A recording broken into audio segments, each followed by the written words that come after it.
مدد مدد اے میرے اللہ، مدد مدد مدد مدد مدد۔ اعوذ باللہ من الشیطان الرجیم، بسم اللہ الرحمن الرحیم۔ ناظرین اکرام، پروگرام اسباب النجات لے کے محمد زمان غوری آپ کی خدمت میں حاضر ہے۔ السلام علیکم ورحمۃ اللہ وبرکاتہ۔ ناظرین اکرام، جب سے یہ دنیا معرض وجود میں آئی ہے، اللہ تعالیٰ نے اس کو خلق کیا ہے، ہمارے سامنے یہ مثال موجود ہے کہ جناب حضرت آدم علیہ السلام جو پہلے انسان تھے، اللہ تعالیٰ نے خود خلق فرمایا اور ان کو علم عطا کیا، جس کی ظاہر مثال قرآن پاک میں موجود ہے۔ جو ملائکہ اور رب العزت کے درمیان جو مکالمہ ہوا، اس سے ظاہر ہوتا ہے کہ اللہ نے فرمایا کہ میں نے حضرت آدم علیہ السلام کو علم عطا کیا، جس کے ذریعے انہوں نے وہ اسماء بتائے، بیان فرمائے۔ میرا مقصد بات کرنے کا یہ ہے کہ اس دنیا میں ہم جیسے مخلوق کو یہ ایک نظام قدرت ہے کہ اللہ تعالیٰ کی طرف سے ایک ہادی کی ضرورت ہوتی ہے۔ ہر دور میں جب سے بنی نوع انسان اس دنیا میں آئے ہیں تو اللہ تعالیٰ نے ایک سلسلہ بنایا ہے، ساتھ ہی ساتھ اس کے ہدایت کا ایک ذریعہ بنایا ہے۔ بلکہ اس حد تک کہ کئی علماء کا کہنا ہے کہ بغیر ہادی کے کوئی زمانہ خالی نہیں ہے۔ جو بھی زمانہ بغیر ہادی کے ہوتا ہے وہ زمانہ جو ہے وہ، بلکہ یہاں تک سننے میں آیا ہے کہ اگر ہادی نہیں ہوگا تو یہ دنیا نہیں رہے گی۔ تو ناظرین اکرام، اگر پیچھے دوڑائیں، نظر دوڑائیں تو حضرت آدم علیہ السلام سے لے کر ایک سلسلہ انبیاء علیہ السلام کا آیا کہ جوں انبیاء بھیجے گئے ان پہ مختلف قسم کے امتحانات آئے، مختلف قسم کے تبلیغ کا سلسلہ ہوا، کسی پہ ظلم کیے گئے، کسی کی نافرمانی کی گئی، اور جوں جیسا جیسا انبیاء علیہ السلام کی مخالف ان کی امتیں ہوئیں، ویسا ہی ان پہ عذاب نازل کیا گیا۔ میرا کہنے کا مقصد یہ ہے کہ ہادی ایک ایسی ہستی ہوتا ہے، ایک ایسا اللہ تعالیٰ کی طرف سے چنی ہوئی وہ ہستی ہوتے ہیں کہ جن کی نافرمانی جو ہے وہ نہ دین رہتا ہے نہ دنیا رہتی ہے، انسان عذاب میں مبتلا ہو جاتا ہے۔ اور اسی طریقے سے آخر الزمان جناب محمد صلی اللہ علیہ وسلم جو ہمارے آخری نبی ہیں، آخری پیغمبر ہیں، اور ان کی رحلت کے بعد جو سلسلہ چلا وہ امامت کا ہے، کیونکہ تمام فقہا کے مطابق یہی ہے کہ جو امام ہیں 12 وہ حق کا ہیں، جناب محمد مصطفیٰ صلی اللہ علیہ وسلم کی حدیث کے مطابق، جو کہ قیامت تک ان کا سلسلہ چلے گا، جناب رسول پاک کی اولاد میں سے، جو کہ 12ویں امام ہیں جناب امام مہدی علیہ السلام۔ تو اسی امامت کے سلسلے میں سے چوتھے امام ہیں جناب امام زین العابدین۔ میں نے یہ انبیاء کا ذکر اس لیے کیا کہ ایک ہادی کی اہمیت آپ کے سامنے ظاہر کرنے کے لیے کہ جو اللہ کی طرف سے چنے گئے ہادی اللہ تعالیٰ یہاں دنیا میں بھیجتا ہے، وہ کوئی معمولی شخصیت نہیں ہوتے، وہ معمولی ہم جیسے لوگ نہیں ہوتے۔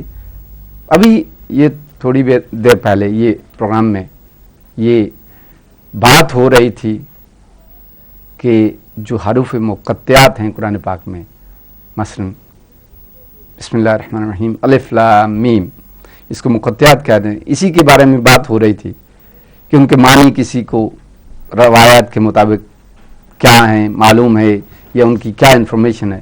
تو میں ان کی میں ان کی ترجمے کی بات نہیں کر رہا ہوں۔ ہادی وہ ہوتا ہے جو اس مقطعات جو ہے وہ ان کے معنی جانتے ہیں، لیکن وہ اللہ اور ان ہادیوں کے درمیان ایک سلسلہ ہے جو کہ ہم نہیں جانتے. ان کی ہم میں سے فضیلت کا باعث ہی یہی ہوتا ہے کہ جو اللہ تعالی کے ساتھ ان کا ربط ہوتا ہے وہ ہمارا نہیں ہوتا، وہ اس لیے ہم سے افضل ہوتے ہیں، اور اسی لیے ہمیں ان کی تقلید کرنی چاہیے، ان کی اطاعت کرنی چاہیے، ان کی اتباع کرنی چاہیے کہ جو بھی اللہ کے ہادی ہیں، ہدایت کرنے والے ہیں، ان پہ ایمان ہمارا فرض ہے. تو ان ہستی پہ جناب امام زین العابدین جو کہ امام حسین علیہ السلام کے بیٹے ہیں،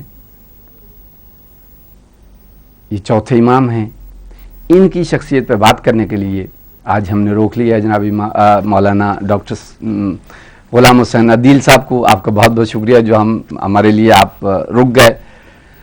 آپ کو بہت زحمت ہوئی، کافی دیر سے آپ پروگرام کر رہے ہیں، لیکن پھر بھی ہم آپ کے مشکور ہیں کہ آپ نے ہمیں بھی وقت دیا.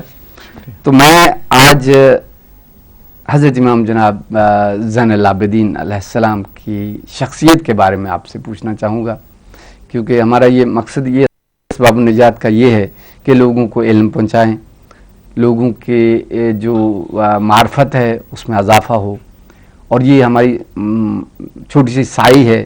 اللہ تعالیٰ اپنے حضور میں یہ قبول منظور فرمائے.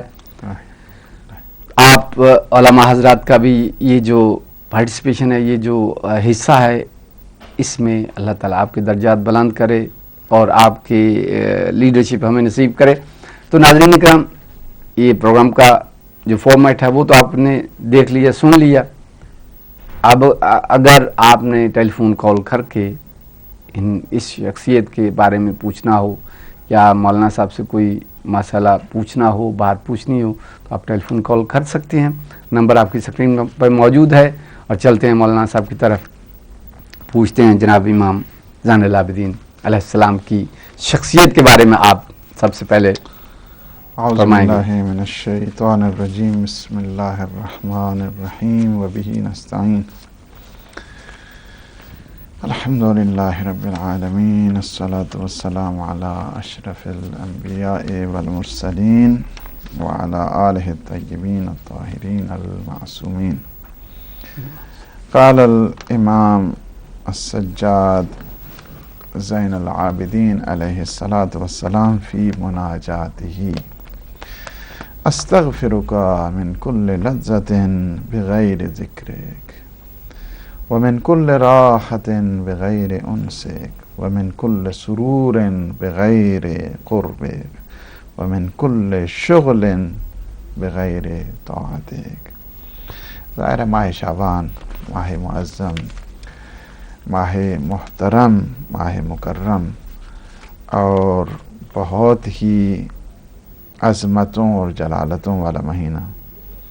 میں اپنے تمام ناظرین اور آپ کو، آپ کی پوری ٹیم کو ہدیہ سلام کے ساتھ اس ماہ مبارک کی، کہ جو ماہ رسول خدا ہے، رسول خدا کا مہینہ ہے، اس کی مبارکباد پیش کرتا ہوں. ظاہر ہے کہ یہ مقدمہ بن رہا ہے اور انسان کی تربیت کے لیے کہ ہمیں اللہ کی اس ضیافت کے اندر، اللہ کی مہمانی میں آنا ہے، تو رسول خدا کی اس گیٹ وے سے ہوتے ہوئے ہم اللہ کی اس ضیافت اور اس مہمانی کے اندر پہنچ جائیں. تو ظاہر اسلام یہی چاہتا ہے کہ انسان کی تربیت کی جائے، انسان کی خود سازی کی جائے، انسان کو پھر معاشرہ سازی اور خانوادہ سازی کی طرف انسان کو متوجہ کیا گیا. تو توجہ کی مقام اور اسی ٹائم کی جو زوال کے وقت کی دعا ہے نا امام سجاد کی، کہ جس میں فرماتے ہیں کہ پروردگار یہ تیرے نبی کا مہینہ ہے، تیرے نبی کا مہینہ ہے، اور تیرے نبی دن کے ایام میں، ان دنوں میں روزے رکھا کرتے تھے، اور ان کی شب، ان کی راتیں عبادت و مناجات میں گزرا کرتی تھی. اس پاک پیغمبر کا یہ مہینہ ہے. ماہ شعبان کی بہت زیادہ عظمت ہے. کوشش کرے انسان تھوڑی سی ماہ شعبان کے سلسلے میں دعائے شعبانیہ کو پڑھے، اور امام سجاد علیہ السلام کی وہ مخصوص دعائیں ہیں اس کی طرف متوجہ کیا. میں نے ایک مختصر سا وہ جملہ کہ جو مفاتیح الجنان کے اندر ہے کہ جس میں مولا فرماتے ہیں کہ استغفرک من کل لذت بغیر ذکرک، پروردگار میں دنیا کی ہر چیز، ہر لذت سے بچنا چاہتا ہوں، بس تیرا ذکر ہو جائے. سب سے بڑی لذت یہ ہے، ریممبرنس آف گاڈ. یہ کیا ہے؟ سب سے بڑا لطف پروردگار ہے. اور یہ اگر ذکر پروردگار کسی کو نصیب ہو جائے تو سمجھ جاؤ کہ بہت بڑی اللہ کی نعمت اسے نصیب ہو گئی ہے. اللہ جب کسی قوم کے اوپر، کسی فرد کے اوپر، کسی معاشرے کے اوپر اپنا عذاب کرتا ہے تو ضروری نہیں ہوتا ہے کہ عذاب جو ہے ان کے اوپر پتھر برسائے جائیں، ان کے اوپر آگ برسائی جائے، بلکہ اللہ اپنا عذاب دوسری صورتوں میں بھی کیا کرتا ہے. جہل و نادانی ان کے اندر رکھ دیتا ہے، اپنے ذکر سے محروم رکھ دیتا ہے. اسی وجہ سے قرآن مجید کے اندر وہ ذکر موجود ہے حضرت یعقوب علیہ السلام کے بیٹوں کا، کہ جب بیٹوں نے پوچھا ہم نے ایک نبی خدا کو کے خلاف کام کیا، ظلم کیا، انہیں کنویں میں پھینکا، اللہ نے ہمارے اوپر عذاب نہیں کیا ہے، آپ ذرا اللہ سے تو پوچھئے. حضرت یعقوب نے فرمایا کہ میں اللہ سے پوچھوں گا، سوف آستہ، جی میں اللہ سے پوچھوں گا اور پھر جو کچھ اللہ کا پیغام ہوگا میں آپ کو بتا دوں گا. مناجات کی، دعا کی، کہا بیٹے یا اللہ، بیٹے پوچھتے ہیں کہ ہم نے اتنا بڑا جرم کیا، معصیت کی، گناہ کیا، عصیان کیا، نافرمانی کی، سرپیچی کی، جی، اور کجرنی، ہم نے کج فہمی کے توسط سے ہم نے یہ سارا فعل انجام دیا، ہم پہ عذاب کیوں نہیں ہوا؟ تو اللہ کی طرف سے حکم آیا، میرے نبی، میرے یعقوب اپنے بیٹوں کو کہہ دے کہ ہم نے ان کے اوپر عذاب کر دیا ہے. حضرت یعقوب نے کہا کہ بیٹے مجھ سے پوچھیں گے کیا عذاب کیا ہے، تو حضرت یعقوب کو اللہ نے فرمایا کہ بیٹوں سے کہہ دو دنیا کی ہر چیز سے انہیں لذت محسوس ہو رہی ہے سوائے ذکر پروردگار. اللہ اکبر، اللہ اکبر. سوائے ذکر پروردگار کے وہ دنیا کی ہر چیز کو کھاتے پیتے دیکھتے، حواس ان کے اس سے لذتیں محسوس کرتے ہیں، سرور محسوس کرتے ہیں، سوائے میرا کہ جب میرا ذکر آ جاتا ہے تو انہیں لذت محسوس نہیں ہوتی ہے. بے راہ روی، اگر انسان دعا کرے اس میں لذت محسوس نہ ہو، آشنائی محسوس نہ ہو، سرور نہ آئے تو انسان کو اپنے آپ کو دیکھنا چاہیے. اور اس عظیم مہینے کی نسبت سے انسان بہت کچھ کر سکتا ہے، اس وجہ سے کہ اپنے حبیب کی بارگاہ میں ہے، اپنے حبیب کے اس دسترخوان میں ہے، اپنے حبیب کے اس مہینے میں ہے، بہت کچھ انسان سیکھ سکتا ہے اور اپنی مقصد آپ کے کہنے کا یہ ہے کہ جو حق کے حاضر ہوتے ہیں وہ بجائے اپنی تعریف کے اللہ کی وحدانیت کا پرچار کرتے ہیں، اللہ کی عبادت کی تبلیغ کرتے ہیں. اور آپ جناب امام پاک کی سیرت کے بارے میں آپ کچھ فرمائیں گے؟ امام علیہ السلام کی جو عظمت ہے، جلالت ہے، ان کی فضیلت، ظاہر ہے خانواد رسول ان جلالتوں کے مراکز، ان جلالتوں کی مینار، وہ روشنی علم اور معرفت اور اوج عشق پروردگار کی ان منازل پہ ہو سکتے ہیں. انسان کیا بیان کر سکتا ہے؟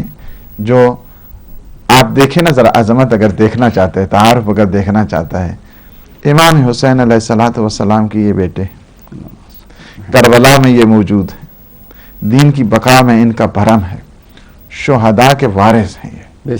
کربلا کے بعد کے جتنے مناظر ہیں سب انہوں نے دیکھے.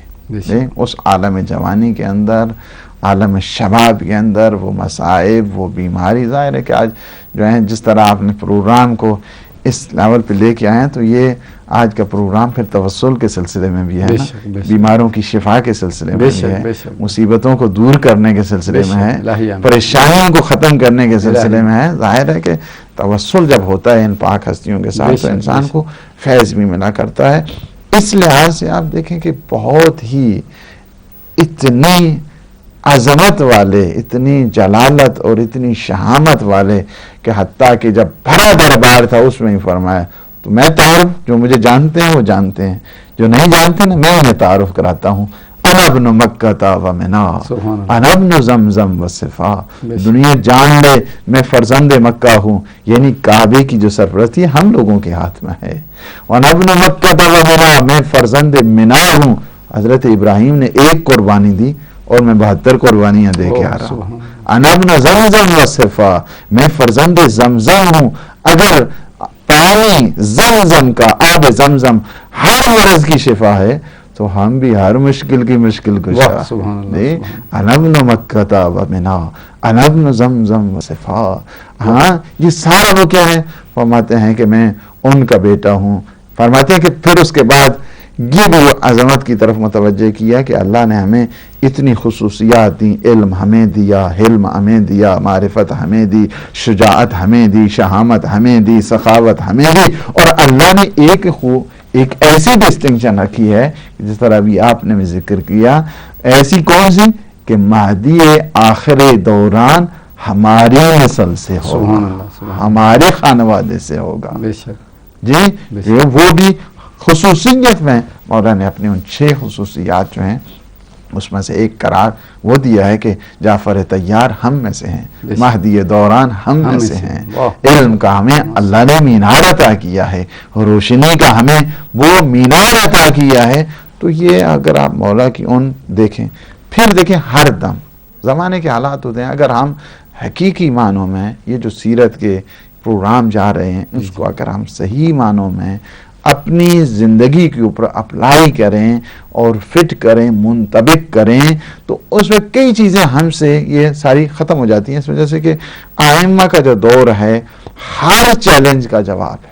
بے شک آپ دیکھیں جب چاروں طرف سے مصائب آ رہے ہیں، کوئی حملے کر رہا ہے، جس کا باپ مارا گیا ہو، اس طرح مصیبتوں میں گرفتار ہو، جس کے بھائی، جس کے بھتیجے، جس کی پورا خاندان قربان کرنے کے بعد چاروں طرف سے جب مظالم کا ہو، اس دوران ہمیں کیا کرنا چاہیے؟ اور اس دوران میں آپ دیکھیں کہ صحیفہ سجادیہ کو مرتب کیا. واہ واہ واہ واہ، سبحان اللہ. دعاؤں کی چھاؤں میں تربیت کی، دعاؤں کی چھاؤں میں. یہ ایک عجب سلیقہ تھا. اس انوکھے طریقے کو اسی وجہ سے 6 صدی ہجری میں صحیفہ مبارک سجادیہ کو زبور آل محمد کہا جاتا، انجیل اہل بیت کہا جانے لگا. یعنی دعاؤں کے روپ میں، دعاؤں کے رنگ میں، دعاؤں کے حصار میں. میں نے بھی یہ اسی لیے یہ موضوع، حالانکہ مجھے معلوم ہے کہ ناظرین اکرام آپ نے دیکھا ہوگا پروگرام کے اس سے پہلے بھی اسی ہستی کے بارے میں ایک پروگرام پیش کیا گیا، لیکن ان ہستی کا بار بار پروگرام کرنے کا مقصد ہی یہی ہے کہ یہ وہ ہستی ہیں جنہوں نے کہ دنیا اسلام میں عبادات کی منزلت کو روشناس کرایا کہ عبادات کیا ہیں، کس طرح سے اللہ تعالیٰ کی ذات سے رجوع کیا جا سکتا ہے، اس کی پاک ذات سے دعا کی جاتی ہے، اپنی حاجات کیسے مانگی جاتی ہیں. یہ خصوصاً وہ انہی ہستی کو یہ شرف حاصل ہے کہ اللہ تعالیٰ کے حضور جھکنے کا طریقہ انہوں نے بتایا. عبادات اسی لیے ان کا نام جو ہے وہ بھی زین العابدین ہے، یعنی عابدین کی زینت. کیوں جی؟ جی جی جی. تو بار بار پروگرام کرنے کا مقصد یہی ہے کہ ایسی ہستیوں سے سبق حاصل کیا جائے، اپنی زندگی کو، اس دنیاوی زندگی کو ان کی نقش قدم میں ڈھال کے عبادات سے مستفادہ حاصل کیا جائے. ان کے وظیفے جو ان کی کتاب ہے صحیفہ سجادیہ، وہ آپ ضرور پڑھا کریں، اس سے فائدہ حاصل کریں. کیونکہ جیسے مولانا صاحب فرما رہے تھے کہ وہ ایک آل محمد علیہ السلام کی ایک زبور کہا جاتا ہے، تو وہ معمولی کتاب نہیں ہے. اس سے علم حاصل کریں، ان کی سیرت کو سنیں اور سمجھیں. یعنی جتنی بھی مصیبتیں اس دنیا میں آپ کے اوپر آئے، ان سے بڑھ کے آپ مصائب نہیں جھیل سکتے، اور ان مصائب کے دوران بھی انہوں نے یاد خدا کو مقدم رکھا. اس لیے جی جی ماشاء اللہ بہت میرے خیال میں میں نے اس لیے تھوڑا سا اس گفتگو میں حصہ ڈالا کہ ہمارے بھی کلام پاک میں اس مقدس ذکر میں ہماری شمولیت ہو جائے. ناظرین کرام، اگر آپ نے فون کرنا ہے تو ٹیلی فون نمبر آپ کی اسکرین پہ موجود ہے، لیکن ہم ہمارے پاس ایک چھوٹی سی بریک کا وقت ہوا ہے. ہم حاضر ہوتے ہیں بریک کے بعد. ہمارے ساتھ رہیے. رحمتوں اور ویلکم بیک ناظرین کرام. پھر سے پروگرام اسباب بنیاد کے ساتھ آپ کے سامنے حاضر ہیں، لیکن سب سے پہلے ہمارے ساتھ ایک کالر موجود ہیں. پہلے ان سے بات کرتے ہیں وہ کیا فرماتے ہیں. ہلو، السلام علیکم. وعلیکم السلام. قبلہ کیسے مزاج ہیں آپ کے؟ اور ڈاکٹر الحمدللہ. صاحب خدمت میں گزارش ہے جناب. کہ بہت اچھا پروگرام دیتے ہیں، جی جی. اور اس سے پہلے بھی چوتھے امام علیہ السلام کے بارے میں بہت اچھا پروگرام دیا ہے. لیکن میں ایک چھوٹی سی گزارش کروں گا، 15 شعبان کے قریب پہنچ گئے ہم لوگ، جی جی تو کیوں نہ کچھ بات امام زمانہ کے بارے میں بھی کی جائے. جی بالکل ضرور. کی زندگی اس پر بھی ذرا روشنی ڈالی جائے. بالکل. ذرا مومنین کو جی فرمائیے. جی جی آپ بجا فرما رہے ہیں. وہ ایسی ہستی ہے کہ مطلب مکمل پروگراموں کے لیے ہم نے کرنا ہے، اور آپ 1-2 دن میں آپ دیکھیں گے انشاءاللہ وہ پورا پروگرام صرف انہیں کی شخصیت کے بارے میں ہوگا، یعنی 15 شعبان کے حوالے سے ہوگا. جناب امام پاک کے ظہور اور ثابت، جی بالکل، جناب امام عصر کے بارے میں ہوگا، اور وہ ان کی پورے کا پورا پروگرام صرف انہیں کی شخصیت کے بارے میں ہوگا. یہ آپ جی بہت بہت شکریہ آپ کی کال کرنے کا. اور اگر ہمیں وقت ملا تو میں جناب قبلہ مولانا صاحب سے یہ عرض کروں گا کہ آپ ضرور اس ہستی کے بارے میں تھوڑا سا یہ روشنی ڈالیں، کیونکہ ہمارے ناظرین جو ہیں ان کی انتظار ختم ہو جائے. جی تو ناظرین اکرام، آپ کا بہت بہت شکریہ جو آپ ہمیں اس پروگرام میں آپ شامل ہوئے، اور بھی جو ناظرین شامل ہونا چاہتے ہیں نمبر موجود ہے. چلتے ہیں مولانا صاحب کی طرف. آپ پوچھتے ہیں کہ جناب امام زین العابدین کہ کچھ پیغامات ایسے ضروری ہیں جو کہ ہماری زندگی کے لیے، جو ہم ان کو نہ سمجھے تو ہماری زندگی جو ہے وہ ادھوری ہے. اس لیے مولانا صاحب کی طرف چلتے ہیں اور وہ پیغامات حاصل کرتے ہیں جو امام پاک نے فرمائے. جی بسم اللہ. بسم اللہ الرحمن الرحیم. پیغامات امام کے سلسلے میں جہاں تک گفتگو اگر کی جائے تو وہ تو بہت زیادہ، لیکن ان میں ایک پیغام وہی ہے کہ جس کی طرف ہمارے محترم جو جی ہیں نے بھی متوجہ کیا ہے، اور جس کی طرف ہم نے ابتدا میں بھی امام کا جو خطبہ تھا دمشق میں، کہ جس میں اپنی خصوصیات کو بیان کرتے ہیں، ان میں یہ فرماتے ہیں کہ ہم وہ ہیں کہ اگر مہدی دوران آئیں گے وہ بھی ہم میں سے ہوں گے. من المہدی، مہدی بھی یعنی امام زمانہ کی ذات اگر پہ گفتگو کی جائے تمام عالم اسلام کے جس کے اوپر اتفاق ہے، تمام عالم اسلام کا، اور جس میں روایات یہ ہیں کہ اگر کوئی مہدی برحق کا انکار کرتا ہے فقد کفر. یہ روایات میں لہذا کوئی مسلمانوں میں ایسا نہیں ہے کہ جو حضرت امام زمانہ، حضرت امام مہدی کا صبر تسلیم کرتے ہیں. سارے مسلمان اس میں ان کے ثابت ہونے کا ایک ثبوت ہے کہ کوئی بھی فقہ جو ہے تمام متفق کا فیصلہ ہے ان کے حق، ان کی آمد کے بارے میں، اور وہ آئیں گے. سب سے ایک دوسری چیز، اگر یہ تو چونکہ آپ کو آج بھی بھی کر رہے تھے آپ کے ایک اسپیشل پروگرام ہو رہا ہے، 2-3 پروگرام ہو رہے ہیں نیکسٹ ویک، مجھے بھی میرے بھی علم میں ہے. تو ایک چیز اگر اس میں ہائی لائٹ کی جائے کہ یعنی پیغمبر سے لے کر پیغمبر اسلام صلی اللہ علیہ وآلہ وسلم سے لے کر امام حسن عسکری علیہ السلام تک ہر امام نے تذکرہ کیا ہے حضرت امام مہدی کا. واہ، امام حجت کا. حتیٰ کہ جب ایک دفعہ یہی امیر المومنین علی بن ابی طالب علیہ السلام سے جب پوچھا گیا تقریر کے دوران، یہی شعبان کا مہینہ تھا، جب پوچھا گیا تقریر کی جب خطاب کیا تو یہ دعائے کمیل جو آپ پڑھتے ہیں، جی بسم اللہ، یہ نفیس اور زیرک ان امام کے اصحاب میں سے تھے. سبحان اللہ. ایک دفعہ جب ذکر کیا اس کے بعد یہ گئے امام کا دروازہ دق الباب کیا، کہا کہ یا امیر المومنین، آپ نے اپنے قائم کا ذکر کیا ہے تو آپ کے قائم کا ظہور کب ہوگا؟ ٹھیک. اس روایت کو علماء نقل نہیں کرتے تھے، چونکہ اس کی وجہ یہ ہے کہ ایک تو یہ ہے کہ جناب کمیل بن زیاد کی وہ شخصیت یہ تو یہ جب پوچھا، کہا کہ آپ کے قائم کا ظہور کا، فرمایا بازو پکڑا وہ لے گئے کوفہ کے باہر ایک صحرا تھا. اچھا. فرمایا کہ یہاں یہ وہ مقام ہے جہاں پہ بلند و بالا عمارتیں ہوں گی اور اس میں ہر ایک کے اوپر ایک شیطان ہوگا. وہ یسمى بانتینا، اور اس کا انتینا کہا جائے گا.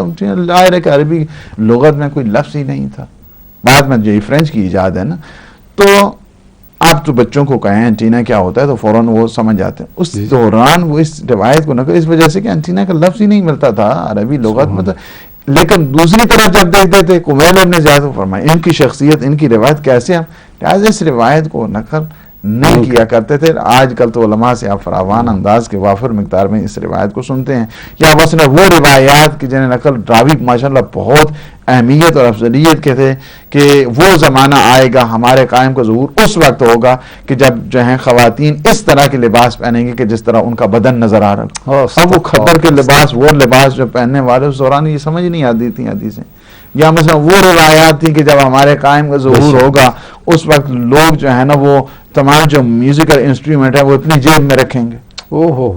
اب روایات کو ان علماء، اسکالر، محققین، مشائخ ان کو اس وجہ سے نقل نہیں کرتے تھے کہ راوی تو ماشاءاللہ یہ ہے، اب روایت کو کس، اس کی جو دلالت، اس کی مفہوم کو کس طرح اس کو جسٹیفائی کیا جائے. تو آج کل تو ماشاءاللہ دیکھ رہے ہیں ایک چھوٹے چھوٹے آلے ہیں کہ جس میں سارے انسٹرومنٹ موجود ہیں. اور ایک روایت چھٹے امام کی اس میں ظاہر ہے کہ انہوں نے قال کیا، تو پھر اور امام کے جو ٹیچنگز ہیں ان میں سے بھی ایک یہ بھی ہے. ہمارے ساتھ ایک کالر ہیں، پہلے ان سے بات کر لیتے ہیں. ہلو، السلام علیکم. السلام علیکم. جی وعلیکم السلام. مبشر عرض کر رہا ہوں کارڈ سے. جناب مبشر صاحب فرمائیے، حکم کیجیے. جی ایک دو ریکویسٹ ہیں اگر مائنڈ نہ کریں. جی بسم اللہ فرمائیے. یہ مولانا عدیل صاحب سے ریکویسٹ ہے کہ حضرت موسیٰ علیہ السلام کو جب اللہ تعالیٰ نے تبلیغ کے لیے اپنا دین دے کر بھیجا تو انہوں نے جو قرآن پاک کی آیت ہے نا، قال رب اشرح لی صدری ویسر لی امری، اس کے بعد حضرت موسیٰ علیہ السلام نے جو اللہ تعالیٰ سے ریکویسٹ کی تھی کہ انہوں نے ایک دعا کی تھی جو ہے وجعل لی من وزیر، ایسی ہے کوئی دعا مثلا آپ اس کا ترجمہ یہ بنتا ہے کہ میرا وزیر بنا دیں. اچھا، تو ایسے ہی جو وہ حضرت موسیٰ آئے تھے ان کے لیے ہارون کو وزیر بنایا تھا، کیونکہ حضرت موسیٰ علیہ السلام نے سب کچھ بتا دیا تھا اللہ تعالیٰ کو کہ حضرت ہارون